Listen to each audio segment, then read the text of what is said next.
उस तोती के भीतर से एक श्राप निकला, बद्दुआ निकली। सीता देख, तूने मुझे पिंजरे में बंद कर लिया, मुझे अपने पति से दूर कर दिया, मैं गर्भवती हूँ। जब मेरे पति की मुझे ज्यादा जरूरत थी तब तूने दूर किया। जा, मैं तुझे श्राप देती हूँ, जैसे तूने मुझे गर्भावस्था में अपने पति से दूर किया, जब तू गर्भवती होगी तो तेरा पति तुझे अपने से दूर कर देगा। ये श्राप उस तोती का था। ये पद्म पुराण की घटना लिखी है। तो अब इस घटना को पढ़ने के बाद, समझने के बाद, सीता को उस तोती के श्राप के बाद, अब आप प्रजा को क्या दोषी ठहराएंगे? आप राम को क्या दोषी ठहराएंगे? रामचरितमानस में एक चौपाई और है जो इस बात को पुष्टि करती है। को ना काहू को सुख दुख कर दाता, निज कृत कर्म भोग सब भ्राता। याद रखना भक्तों, जीवन का एक अटल सत्य आपसे कह रहा हूं, गांठ बांध के रखना। इस संसार में ना कोई किसी को दुख देता है, ना कोई किसी को सुख देता है। आपके बुरे कर्म ही आपके सामने दुख बनकर प्रकट हो जाते हैं, और आपके अच्छे कर्म ही आपके सामने सुख बनकर के प्रकट हो जाते हैं। जैसी करनी वैसी भरनी, आज किया कल पाएगा, चढ़ता सूरज धीरे धीरे ढलता है ढल जाएगा। अर्थात हमने जो कल किया था उसका फल आज पा रहे हैं, जो आज कर रहे हैं कल। तो सीता माता के दुख का कारण भी उनके अपने ही वो कर्म थे, इसलिए किसी को कोई दोष देने की जरूरत नहीं। आपके जीवन में भी जब कोई संकट आवे, कोई मुसीबत आवे, कोई परेशानी आवे, किसी पर दोष ना लगाना। हम लोगों की आदत होती है, तुम्हारे कारण ऐसा हो गया, तुम्हारे कारण ऐसा हो, तुम्हारे कारण ना, किसी के कारण नहीं, इसका जिम्मेदार भी मैं हूं। इसलिए कहो, हे प्रभु आपको कभी भूलूं नहीं, हे नाथ सदा आपका चिंतन करता रहूं। तो हम कितने कैरेट के हैं? राम तो 24 के थे। अब आप अपना हिसाब लगा लो। चलिए, अब आप कोई 2 कैरेट का ही रह गया, कोई 10 कैरेट का रह गया, कोई 15 का, शायद मुझे लगता है कोई 24 का हो, और हों तो फिर उन्हें मैं प्रणाम भी करता हूँ। यदि कोई 24 का है तो उन्हें प्रणाम, और नहीं है तो मेरी आपसे ये भी प्रार्थना है, अपनी शुद्धता बढ़ाओ। हाँ, जो आपके भीतर मिलावट हो गई है हटा दो। भाई भट्टी में डालने से सोना शुद्ध हो जाता है ना, कचरा अलग, फिर बच गया सोना। तो आप पास भी ऑप्शन अभी है कि आपके भीतर जितनी बुराइयां हैं, काम क्रोध लोभ ना जाने क्या क्या, सब कुछ अभी भी समय है, कुछ बिगड़ा नहीं है। आप अभी भी सब कुछ निकाल बाहर करो और शुद्ध बुद्ध भाव से बस गोविंद का चिंतन करो। हे नाथ मैं आपको कभी भूलूं नहीं। बच्ची उम्र भगवान को दे दो, खत्म। तो मनुष्य का धर्म, अब आप मनुष्य हो गए ना 2% ही सही। अब मैं बताऊं मनुष्य का धर्म क्या है। मनुष्य का धर्म है सत्य बोलना। राम ने कभी अपने जीवन में असत्य भाषण नहीं किया। पूरी जिंदगी में 11,000 वर्षों तक राज्य किया है राम ने, 11,500 वर्षों, कभी झूठ नहीं बोला राम जी। तो राम सत्यवादी हैं। हमें भी कोशिश करनी चाहिए जो भी शब्द निकले सत्य ही निकले, हम झूठ ना बोलें। झूठ बोलकर आप 10 करोड़ रुपए कमा लो, वो 10 करोड़ 10 जगह से चले जाएंगे, और सच बोल करके आपने 10 रुपए कमाया तो वो आपके पास रहेंगे, आपका काम करेंगे, आपकी समृद्धि बढ़ाएंगे, आपका यश बढ़ाएंगे, आपको निरोगी रखेंगे। पाप की खीर पूड़ी और मेहनत की नमक रोटी अच्छी है। पाप की खीर पूड़ी से अच्छी मेहनत की नमक रोटी अच्छी है। अब आप ही निर्णय करिए कि आपको किस प्रकार जीवन चुनना है, सत्य के मार्ग को चुनना है, असत्य के। देखिए आप स्वतंत्र हैं, दोनों मार्ग आपके लिए ईश्वर ने खोल रखे हैं, सत्य का भी असत्य का भी, अच्छा का भी बुरा का भी। शराब भी आपके पास है और दूध भी आपके पास है। निर्णय आपका कि आपको दूध पीना है कि शराब पीना है, निर्णय आपका है, विचारधाराएं आपकी हैं। मनुष्य का धर्म है सत्य, राजा हरिश्चंद्र बिक गए पर सत्य को नहीं छोड़ा। हाँ, भागवत जी का प्रश्न दूसरा ये है, ईश्वर सगुण है या निर्गुण है? भगवान को हम क्या कहकर पुकारें? सगुण कहें या निर्गुण कह दें? अच्छा आप बताइए, भगवान सगुण है या निर्गुण, साकार है या निराकार है? बताइए। ईश्वर, कोई आपसे पूछे भगवान साकार हैं या निराकार है, तो आप उनसे ये कहिएगा ईश्वर दोनों हैं। ईश्वर साकार भी है, ईश्वर निराकार भी है। कैसे? बोले ऐसे, जैसे पानी निराकार है, पानी का कोई आकार तो नहीं है इसलिए निराकार। जिसका कोई आकार ना हो उसे निराकार कहते हैं, जिसका कोई आकार हो उसे साकार कहते हैं। तो पानी निराकार है, पर वही पानी जब कटोरी में भरकर फ्रिज में रखते हैं तो पानी बर्फ बन जाता है। पानी तो निराकार था पर बर्फ का एक आकार बन गया। तो जो पानी अभी निराकार था वही थोड़ी देर बाद आकार ले चुका है, साकार हो चुका है। तो पानी निराकार तो है पर जरूरत पड़ने पर वो साकार भी हो जाता है। उसी प्रकार भगवान निराकार तो है पर भक्तों के प्रेम की फ्रिज में जब भगवान प्रतिष्ठित होता है तो वही भगवान भक्तों के लिए साकार बन करके, राम और कृष्ण बन करके प्रकट हो जाते हैं। वही निराकार। निराकार कौन है? बोले आदि नारायण।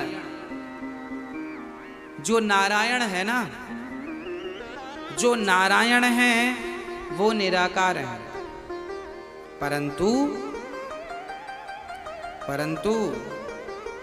वही निराकार राम बनकर प्रकट हो गए, वही निराकार कृष्ण बनकर प्रकट हो गए, हम सबके लिए साकार बन के आ गए। तो आप साकार में मन लगाएं या निराकार में मन लगाएं, कोई बात नहीं है। पर एक बात तो बिल्कुल कन्फर्म है कि आपको निराकार में मन लगाने के लिए साकार का सहारा लेना ही पड़ेगा। फॉर एग्जाम्पल, एक उदाहरण से समझ लेते हैं। मैया जी, ओ मेरी माँ, समझ में आ रही है बात? हाँ, जरा सुनिएगा। आपसे मैं अभी कहूं कि अपनी माँ का ध्यान करो। आपकी माँ की आंख कैसी थी, आपकी माँ के गाल कैसे थे, आपकी माँ की सूरत कैसी थी, जरा ध्यान लगाओ। आपकी माँ, जरा कोशिश प्रैक्टिकल करो, मैं आपको प्रैक्टिकली समझाऊंगा। जरा देखो आपकी माँ कैसी है, देख लिया ना? बस आपकी आंखों के सामने माँ की सूरत उतर आई, हाँ या ना? प्रत्यक्ष प्रैक्टिकली चीजें हैं।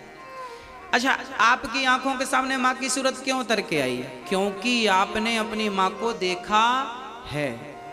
अब आप जरा दूसरी बात सुनिए कि जिस बच्चे की माँ बचपन में ही मर गई थी, बच्चे को जन्म दिया और बेचारी चल बसी, उस बच्चे से कहा जाए कि तुम अपनी माँ का ध्यान करो, कैसी थी माँ, कैसी थी, उसके गाल कैसे थे, उसका मुंह कैसी थी, सूरत, क्या वो ध्यान कर पाएगा? बोलो, क्यों नहीं करेगा? क्योंकि उसने कभी माँ को देखा ही नहीं। अरे भाई, माँ को जब आप सामने देखोगे तभी तो माँ के ना रहने पर भी उसका ध्यान कर पाओगे। माँ को देखोगे ही नहीं तो उसका ध्यान कैसे कर पाओगे? उसी प्रकार मंदिर में जब भगवान को देखोगे ही नहीं तो भगवान का ध्यान कैसे करोगे? इसलिए तो सगुण की जरूरत पड़ती है कि सगुण से ही आप निर्गुण तक पहुंच सकते हैं। पहले माँ को देखा मतलब वो सगुण थी, अभी माँ को आपने नहीं देखा फिर भी उसका ध्यान कर लिया, ये निर्गुण है। सगुण को देखा तो निर्गुण तक पहुंचे, सगुण को देखा ही नहीं तो निर्गुण तक पहुंचने का सवाल ही खड़ा नहीं होता। हाँ या ना? बात समझ में आई आपको? माँ को देखा ही नहीं तो ध्यान किसका करेगा? सगुण को, माँ एक सगुण है ना, माँ का एक आकार मतलब सगुण है, पर वो सगुण जब चली गई, समाप्त हो गई तो सगुण निर्गुण हो गई। पहले माँ सगुण थी, मेरे सामने थी, अब माँ नहीं है मतलब माँ निर्गुण हो गई। तो सगुण को देखा तब तो निर्गुण में ध्यान लगा, सगुण को देखा ही नहीं होता तो निर्गुण में ध्यान कैसे? कुछ लोग हमारे भारत में ऐसे ही हैं, हम तो निर्गुण वाले हैं, निर्गुण वाले। अरे पागल, निर्गुण वाले हो तो सगुण से ही तो निर्गुण में जाओगे। पहली सीढ़ी पे पांव रखोगे तब तो दूसरी पे चढ़ोगे, दूसरी पे रखोगे तब तो तीसरी पे चढ़ोगे, और सीढ़ियों से ही तो छत पे जाओगे, कोई छलांग लगा के थोड़ी चले जाओगे। ईश्वर तक पहुंचाने के लिए सगुण तो सीढ़ियां हैं। सगुण की सीढ़ी, सगुण सीढ़ी है और निर्गुण छत है, समझिएगा। सगुण सीढ़ी है, निर्गुण छत है। छत तक पहुंचने के लिए सीढ़ियों का सहारा आवश्यक है। उसी प्रकार निर्गुण परमात्मा तक पहुंचने के लिए, निराकार का चिंतन करने के लिए साकार का सहारा जरूरी है। साकार में मन लगेगा। हम बिहारी जी का दर्शन किए हैं तो आंख बंद करेंगे तो बिहारी जी की छवि सामने आ जाएगी। अब देखा ही नहीं तुमने बिहारी जी को तो आंख बंद करके बैठे रहो, किसका ध्यान आएगा? जगन्नाथ जी को हमने देखा है, हमने आंख बंद की और हमने कहा जगन्नाथ जी ऐसे, उनके हाथ ऐसे, उनकी हमारे सामने लो तस्वीर बनने लगी, जगन्नाथ जी ऐसे हैं। अब देखा ही नहीं तो तस्वीर किसकी बना लोगे?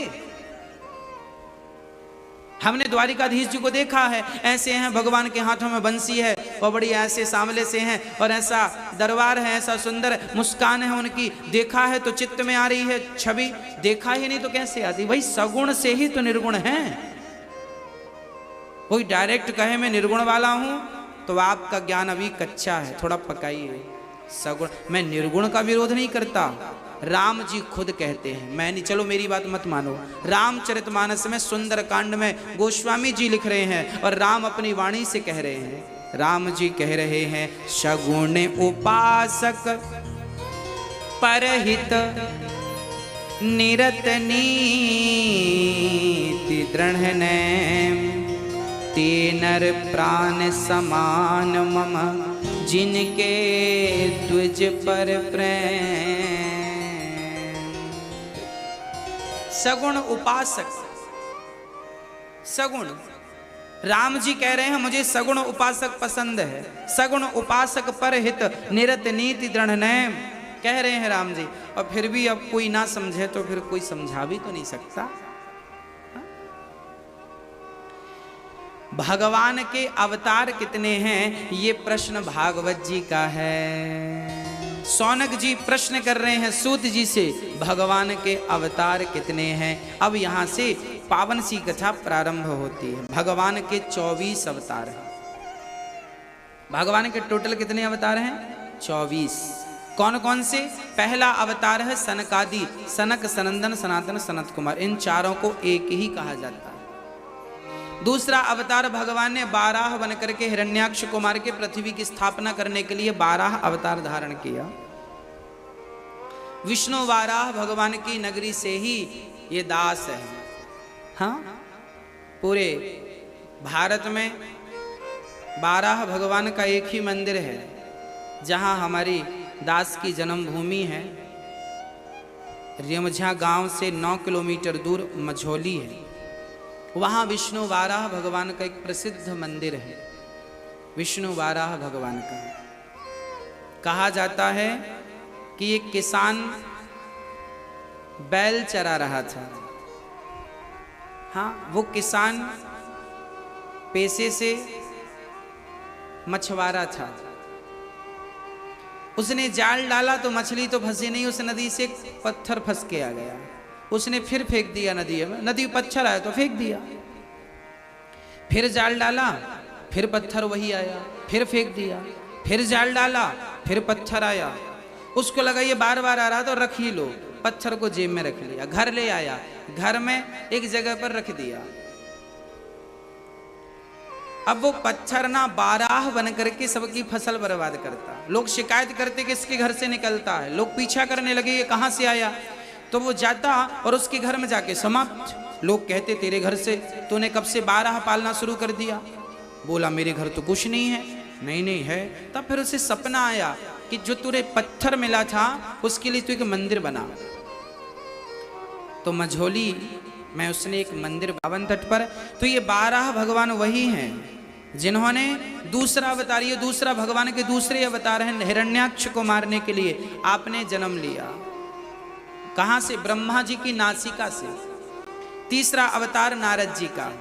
चौथा अवतार नर नारायण का। पांचवा अवतार कपिल देव जी जो अपनी मां को सांख्य शास्त्र का उपदेश दिए। सारी चर्चा में आपको आगे करूंगा। छठवें अवतार में दत्तात्रेय जी, सातवें में यज्ञ भगवान, आठवें में ऋषभदेव जी, नौवें में पृथु भगवान, 10वें में मत्स्य। एक बार भगवान मछली भी बने, मत्स्य। 11वां अवतार कछुआ, कच्छप। 12वां अवतार भगवान का हुआ धनवंतरी। 13वां अवतार मोहिनी। 14वां अवतार नरसिंह।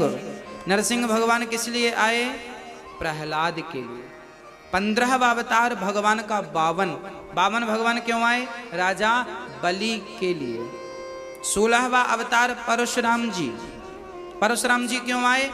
क्योंकि उस टाइम के लोग आतताई हो गए, तो सहस्त्रार्जुन को मारने के लिए श्री परशुराम जी ने अवतार लिया था।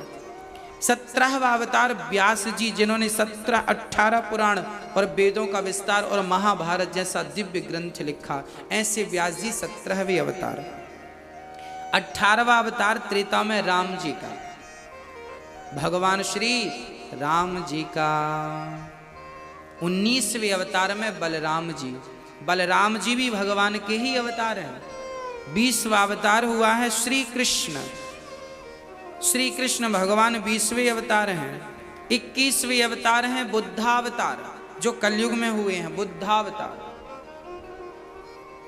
बुद्ध भगवान। 22वें अवतार में भगवान हरि अवतार, जिन्होंने हाथी को बचाने के लिए हरि अवतार धारण किया। हाथी का पांव मगर ने पकड़ा था एक बार, आगे मैं कथा सुनाऊंगा। हाँ, उनके लिए भगवान ने अवतार। 23वां अवतार भगवान का हंस अवतार, ब्रह्मा जी को उपदेश करने के लिए ये हुआ था। और कलयुग के आखिरी में 24वां अवतार हुआ नहीं है, होगा।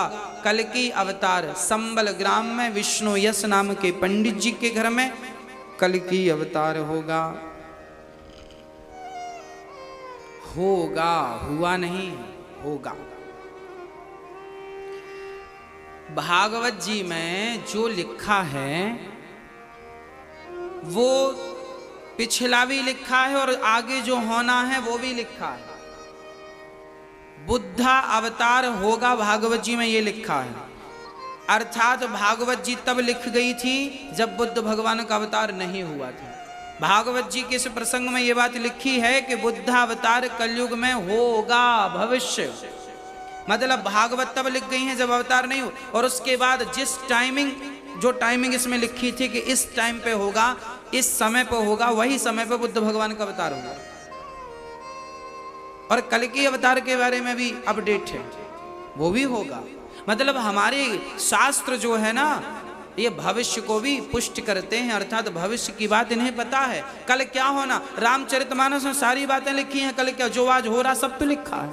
कैसे लोग होंगे, आज की कैसी विस्तार धाराएं होंगी, सब तो लिखा। एक बार व्यास जी ने 17 पुराण लिखने के बावजूद भी बड़े परेशान थे, बड़े उदास। तब नारद जी आए कीर्तन करते हुए।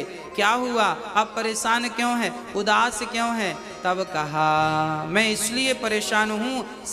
व्यास जी ने कहा मैंने 17 पुराण लिख दिए पर मन को शांति नहीं मिली। तब नारद जी ने कहा आपने भागवत नहीं लिखी, जब तक भागवत की रचना नहीं करेंगे शांति नहीं मिलेगी। नारद जी ने अपनी पूरी आप बीती सुना दी। मैं पिछले जन्म दासी पुत्र था, परंतु मैं ब्रह्मा पुत्र बना तपस्या के प्रभाव से। एक बार मेरे गांव में कुछ संत आए, मैंने उनकी खूब सेवा की। संतों ने मुझे नारायण का मंत्र दिया, मैंने खूब जाप किया। मेरी माँ ने संतों के संग जाने से रोक दिया, पर मेरी माँ को एक दिन सांप ने डस लिया तो मेरी माँ मर गई। और मैं सीधा माँ का संस्कार करके जंगल गया और वहाँ केवल नारायण नारायण श्रीमन नारायण का जाप किया। जाप करते करते करते करते मेरी जवानी बीत गई, बुढ़ापा बीत गया। जब मृत्यु हुई तो आकाशवाणी हुई, पुत्र इस जन्म में तुझे मेरा दर्शन नहीं, अगले जन्म में होगा। तब नारद जी कहते हैं मैं तब इंसान था, दासी का बेटा, इस जन्म में ब्रह्मा का बेटा बन के हूँ, केवल भजन के प्रभाव से। याद रखना, भजन का प्रभाव कभी नष्ट नहीं होता। आज ना सही उसका फल मिलेगा जरूर। एक बार तपना होता है, तपाना होता है, उसके बाद जो सुख मिलता है ना, अपार होता है। सुदामा गरीब थे, पर जब भगवान की शरण में गए तो जीवन भर दुख उठाया, अंत में भगवान ने 2 लोकों का मालिक बनाया। केवल मालिक नहीं, सुदामा को जवान भी किया भगवान ने। सुदामा बुढ़े गए थे, और पता है आपको, सुशीला और सुदामा दोनों जवान हो गए थे, और जवानी में फिर उन्होंने अपना राज्य भोगा और सारा सुख भोग कर फिर भगवान के धाम को गए। अर्थात भगवान की भक्ति कोई करेगा तो संसार के सुख से भी वो वंचित नहीं रहेगा। कोई भी सुख हो, अर्थ धर्म काम मोक्ष, कोई भी सुख, यदि संसार के भोगों की किसी को कामना है तो भगवान वो भी उसे देते हैं, जा भोग ले। धन की कामना है, ले धन ले ले, सब कुछ देते हैं भगवान। भाई बेटा पिता की सेवा तो करे, पिता तो सब देंगे उसे, जितनी प्रॉपर्टी सब ले ले, और सेवा नहीं करे और धन मांगे तो पिता भी सोचता है कि इसे देने से कोई फायदा नहीं, बर्बाद कर देगा, इसका दूसरा उपयोग करने का सोचने लगता। पिता है परमात्मा, त्वमेव माता च पिता त्वमेव। जब हम सही मार्ग पर चलते हैं, ईश्वर की प्राप्ति के लिए तड़पते हैं, तो भगवान फिर सब कुछ देते हैं। उनके लिए कोई चीज दुर्लभ नहीं है, वो सब देते हैं, जो चाहिए सब कुछ मिलेगा। नारद जी कहते हैं मैं उसका साक्ष्य हूं, मैं